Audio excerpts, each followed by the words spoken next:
Apakah lingkungan tempat tinggal kita akan mempengaruhi kehidupan kita? Jawabannya adalah iya.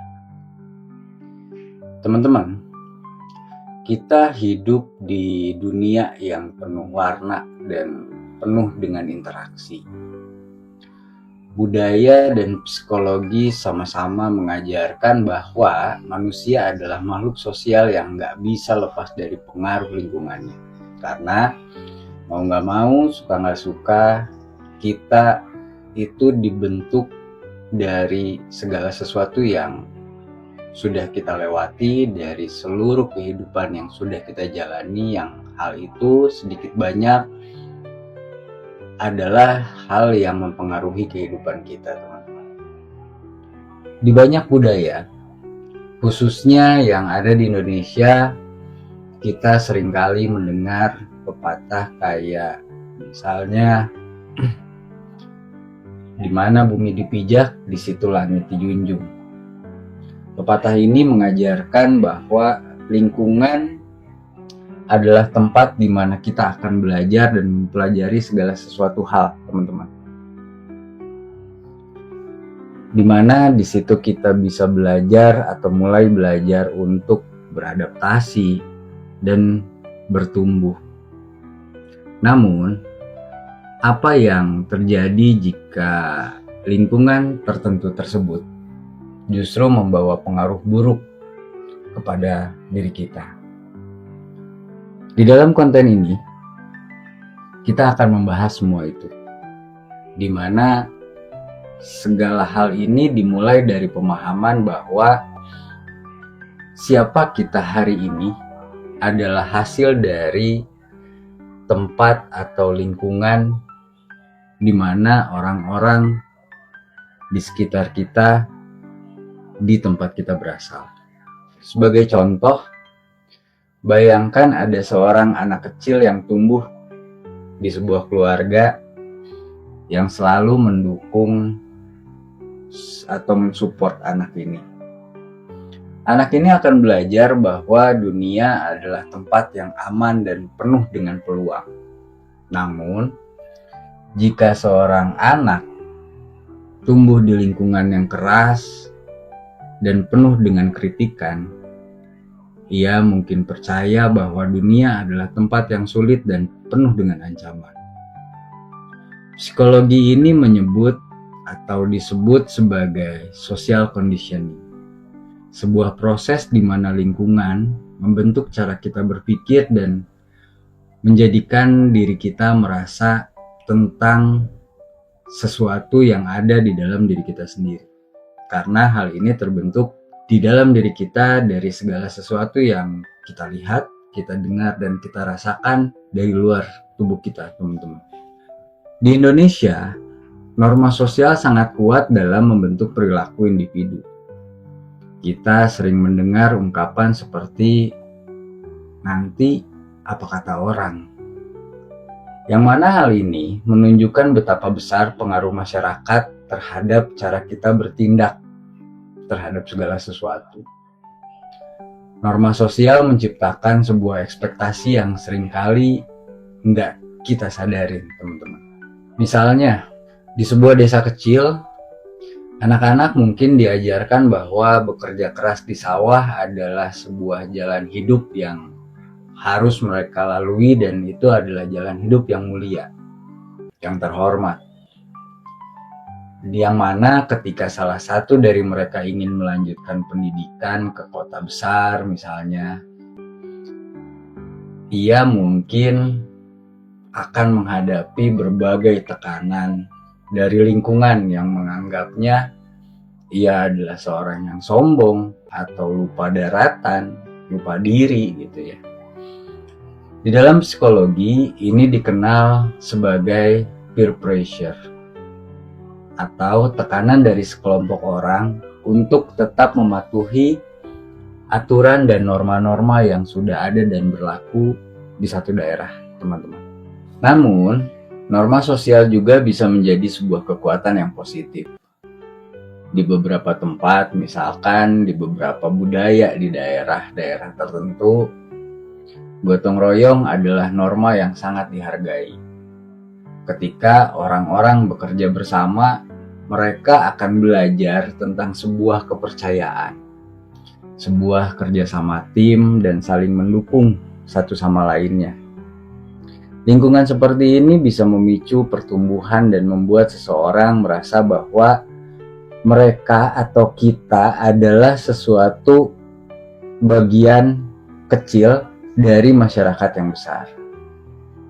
Apa kamu pernah merasa bahagia hanya karena orang-orang di sekitarmu misalnya sedang tertawa, atau sebaliknya, kamu tiba-tiba merasa sedih ketika ada seseorang yang berada di sekitarmu atau berada di lingkungan, atau kamu berada di lingkungan yang penuh dengan ketegangan, penuh dengan suasana yang berduka. Yang mana ini adalah bukti bahwa emosi itu menular, teman-teman.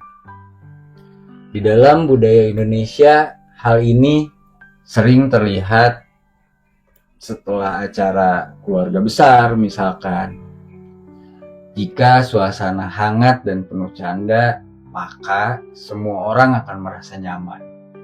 Namun, jika ada konflik atau ketegangan, suasana tersebut dapat mempengaruhi setiap orang di ruangan itu atau di dalam keluarga itu. Bahkan mereka yang tidak terlibat langsung akan ikut terpengaruhi. Psikologi menyebut ini sebagai emotional contagion, atau fenomena di mana kita akan tertular oleh emosi orang lain tanpa kita sadari, teman-teman. Lingkungan yang positif akan menciptakan energi yang akan membuat atau menjadikan kita lebih baik dan bisa memotivasi diri kita, teman-teman.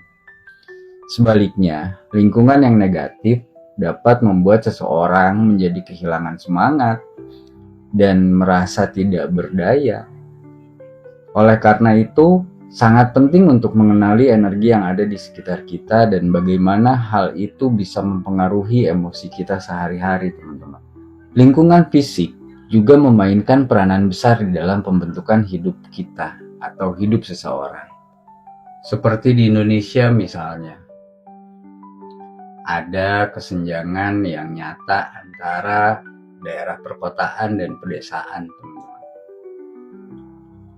Seorang anak yang tumbuh di kota besar mungkin memiliki akses ke pendidikan yang lebih berkualitas, akses ke dalam teknologi, dan peluang karir yang jauh lebih besar.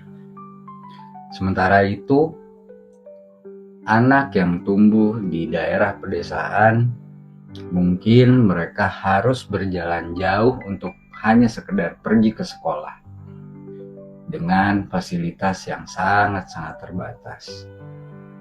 Kesenjangan ini seringkali menciptakan sebuah rasa yang tidak adil. Namun, banyak sekali cerita-cerita inspiratif dari orang-orang yang berhasil melampaui keterbatasan tersebut di tempat atau di mana di lingkungan mereka tinggal.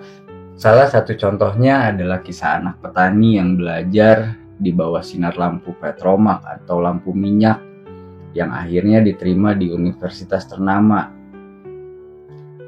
Yang mana ini menunjukkan bahwa meskipun lingkungan memiliki pengaruh yang besar, kita sebagai individu akan tetap memiliki kemampuan untuk mengubah nasib kita sendiri. Budaya kita seringkali membentuk cara kita melihat diri kita sendiri, teman-teman. Di dalam masyarakat yang sangat menghargai prestasi akademik, misalnya, anak-anak yang kurang berhasil di sekolah, mereka sering dianggap menjadi tidak cukup baik. Padahal, setiap orang itu memiliki potensi unik yang mungkin tidak bisa dinilai hanya sekedar diukur oleh nilai rapot misalnya. Psikologi menunjukkan bahwa apa yang orang lain katakan tentang kita bisa membentuk sebuah cermin yang kita gunakan untuk melihat diri kita sendiri. Jika kita terus mendengar kata-kata seperti kamu bodoh atau kamu tuh nggak akan berhasil, kita mungkin mulai akan mempercayainya. Namun, hal yang sama berlaku untuk pujian dan dorongan, teman-teman. Lingkungan di sekitar kita yang selalu memberikan dukungan untuk diri kita, itu akan sangat dapat membantu kita atau seseorang melihat potensi kita, sehingga kita berani untuk bermimpi yang lebih besar. Kebiasaan adalah hasil dari lingkungan yang kita tinggali, teman-teman. Di banyak budaya yang ada di Indonesia, ada kebiasaan seperti misalkan bangun pagi, berangkat ke pasar, atau menjalankan ritual tertentu sebelum bekerja. Kebiasaan ini akan menciptakan pola pikir tertentu yang akan mempengaruhi cara kita di dalam menjalani hidup kita, teman-teman.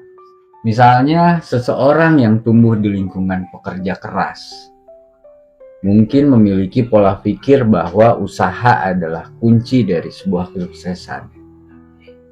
Sebaliknya, seseorang yang tumbuh di lingkungan yang pasrah terhadap keadaan mungkin akan mengembangkan pola pikir bahwa nasib sudah ditentukan dan itu adalah segala sesuatu yang tidak bisa dirubah.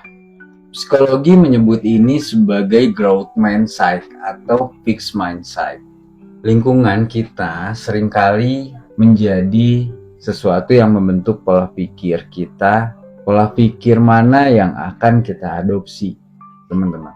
Kabar baiknya adalah, meskipun lingkungan memiliki pengaruh yang besar, teman-teman, kita tetap memiliki kemampuan untuk mengubahnya. Langkah pertama adalah mengenali pengaruh apa saja yang sedang kita terima. Apakah lingkungan kita saat ini mendukung pertumbuhan kita, atau justru malah menahan kita untuk menjadi bertumbuh dan lebih baik. Di dalam budaya Indonesia, ada banyak cara untuk menciptakan lingkungan yang lebih positif.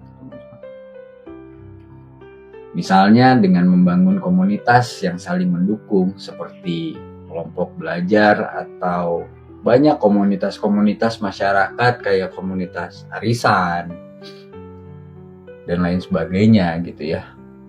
Dimana komunitas yang saling mendukung ini akan menawarkan strategi seperti membangun kebiasaan baru dan mengelilingi diri kita dengan orang-orang yang selalu memberikan energi positif untuk diri kita.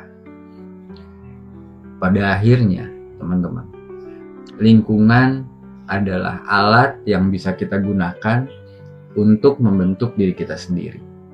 Dengan kesadaran dan usaha, kita bisa menciptakan lingkungan yang tidak hanya mendukung kita, tetapi juga menginspirasi orang-orang yang ada di sekitar kita. Demikian video saya hari ini, teman-teman. Semoga ada manfaat yang bisa teman-teman terima, ada manfaat yang bisa teman-teman ambil. Jangan lupa like, subscribe, dan share video ini sebanyak-banyaknya jika teman-teman merasa ada manfaat yang bisa diambil dari video ini. Sampai jumpa kembali di konten-konten selanjutnya. Assalamualaikum warahmatullahi wabarakatuh.